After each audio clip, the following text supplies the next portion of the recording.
Alors, salut à tous, moi je m'appelle Mathieu, j'ai 24 ans et ça fait 1 an que je suis expat à Bali, pour le meilleur et pour le pire. Donc en fait, je triche un peu, je suis pas vraiment un traveler on stage, mais plutôt un traveler en CDI. Alors Bali, on connaît tous, hein, c'est le Bali de carte postale avec les belles plages de sable blanc. Et ben moi, ma première expérience d'expat, c'était dans une déchetterie. Un peu moins exotique. Alors il faut savoir que les Indonésiens, en fait, ils jettent un peu les détritus n'importe où et n'importe comment, donc il y a vite des coins paradisiaques qui deviennent les coins moins paradisiaques. Alors à l'époque, je travaillais dans une boîte locale, et donc dans une boîte locale, il faut savoir que les Indonésiens ne parlent pas souvent très bien anglais, voire pas du tout. Donc des fois, on se sent un petit peu seul. Donc en fait, on est tout seul au milieu de tous ces Indonésiens, on ne comprend pas vraiment ce qu'ils racontent. Non, à vrai dire, on comprend vraiment que dalle. Mais bon, par chance, l'indonésien, c'est une langue assez facile, donc après quelques semaines, quelques mois, on va dire, on arrive à comprendre, faire ses premières phrases, ses premières blagues, et là, on aime bien. Alors, quand on travaille avec les locaux, on prend vachement de plaisir, parce qu'ils sont très très polis, hein. On leur pose une question, ils sont là, oui, oui, oui, oui, oui, oui. Et après, tu leur poses la même question, ils n'ont pas compris, mais ils sont là, oui, oui, oui, oui, oui. Et puis, ils font quelque chose aussi, c'est que dès que tu dis 2 mots en indonésien, genre merci beaucoup, ils vont dire Pintar bahasa Indonesia. Ça veut dire, waouh, mais t'es une bête en indonésien en fait. Alors là où je travaille, c'est une boîte où il y a plein d'expats de partout dans le monde. Alors ça, culturellement, c'est top. Chaque jour, j'apprends des nouveaux mots. On partage les traditions de chaque pays. Par exemple, le vendredi, avec le décalage horaire, je pense que je suis bon. C'est la batik. C'est un peu le costard là-bas. Alors, expat en Indo, on vit dans des coins qui ne sont pas forcément très touristiques. Donc les locaux, ils sont toujours choqués. Ils doivent y arriver au marché comme ça, ils te posent tout le temps les 3 mêmes questions. Alors la première, c'est « tu viens d'où ?» La seconde, c'est « est-ce que tu es marié ?» Et là, si par manque de chance, tu as dit non, ils font « est-ce que tu veux épouser ma fille ?» Expat en Indo, quand tu es malade, c'est pas vraiment la grippe ou la gastro que tu chopes, mais c'est le paludisme et les autres merdes bien funky. Alors moi, j'ai chopé la dengue. Vous savez, la dengue, c'est un moustique qui vous pique et vous êtes 3 semaines KO à faire des hallucinations. Et bien sûr, comme je suis en contrat local, j'ai pas forcément tout ce qui est assurance et tout ça. Donc quand tu vas au guichet de l'hôpital pour payer la facture, tu prends une grosse calculette. À Bali, il y a plein d'expats. Alors ça, c'est cool.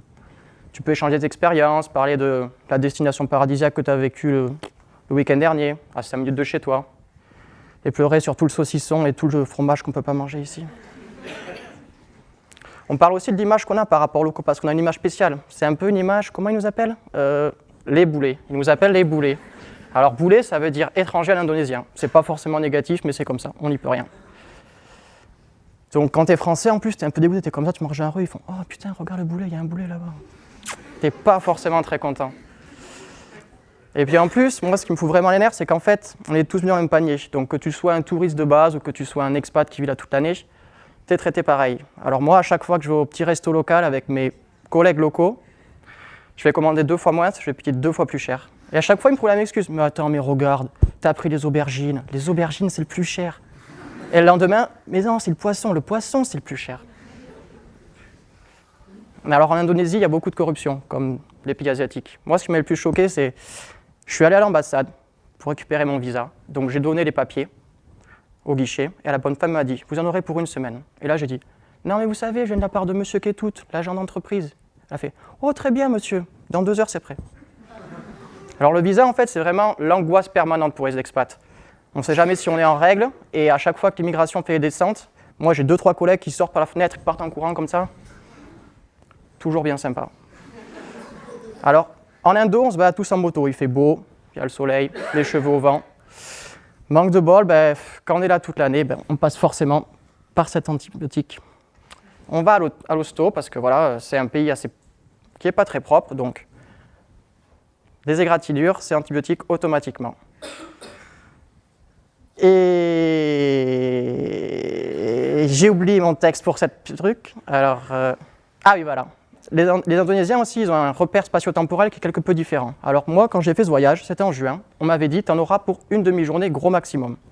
À la fin, c'était pareil, hein. J'ai mis 30 heures, j'ai dormi sur un bateau, sous une pluie de malade. Et quand tu es perdu, c'est pareil, tu demandes la direction, ils disent, il te reste 1 km sur 30 km. Par contre, quand tu passes en déplacement, c'est pas à Mulhouse ou à Grenoble, bien sûr, dans des coins paradisiaques, un peu comme ça. Tu te lèves le matin, tu as l'eau turquoise, tu as le sable blanc, et bien sûr, le repas d'affaires, hein, tu manges le poisson qu'ils ont bêché le matin, donc pas désagréable. Après, ça c'est quand tu es chanceux.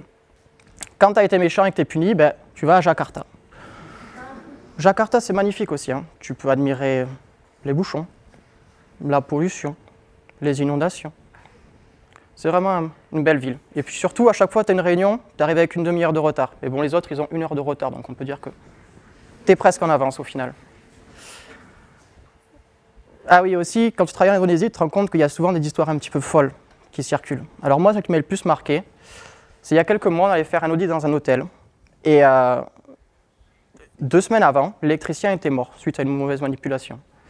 Et donc quand on faisait les mesures, on disait « Chut, pas trop de bruit, il y a son fantôme qui rôde, ne le dérangez pas ». Donc pour conclure, je vous dirais qu'être expat en Indonésie, c'est une super aventure. Quand ça arrive, il y a aussi des super pépins, mais on s'y fait. Ça prend du temps à s'habituer, à prendre le rythme de pays, mais une fois qu'on y est, on a juste envie d'une chose, c'est d'y rester.